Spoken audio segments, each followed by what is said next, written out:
ഒരു ഗ്രാമത്തിൽ അലി എന്ന യുവാവ് ജീവിച്ചിരുന്നു. അവൻ വളരെ ദരിദ്രനായിരുന്നു, പക്ഷെ അവൻ്റെ ഹൃദയം നല്ലതായിരുന്നു. ഒരിക്കൽ വഴിയിലൂടെ നടക്കുമ്പോൾ അവന് ഒരു പേഴ്സ് കിട്ടി. അതിൽ ഒരുപാട് പണവും പ്രധാനപ്പെട്ട രേഖകളും ഉണ്ടായിരുന്നു. അലിയുടെ സുഹൃത്ത് പറഞ്ഞു, "ഇത് ആരും കണ്ടിട്ടില്ല, നീ തന്നെ എടുത്തോളൂ." പക്ഷേ അലി പറഞ്ഞു, "അള്ളാഹു എല്ലാം കാണുന്നവനാണ്. ഹറാമായ ഒരു രൂപ പോലും എൻ്റെ വീട്ടിലേക്ക് ഞാൻ കൊണ്ടുവരില്ല."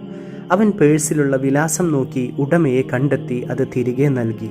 പേഴ്സ് നഷ്ടപ്പെട്ട ആൾ വളരെ സമ്പന്നനായിരുന്നു. അയാൾ അതിശയിച്ച് ചോദിച്ചു, "ഇത്ര പണമുണ്ടായിട്ടും നീ ഒന്നും എടുത്തില്ലേ?"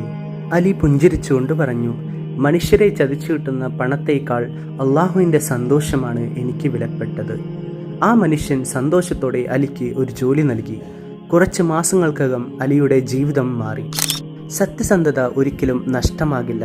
അള്ളാഹുവിനായി തെറ്റൊഴിവാക്കുന്നവർക്ക് അള്ളാഹു തന്നെ നല്ല വഴികൾ തുറന്നു തരുന്നു.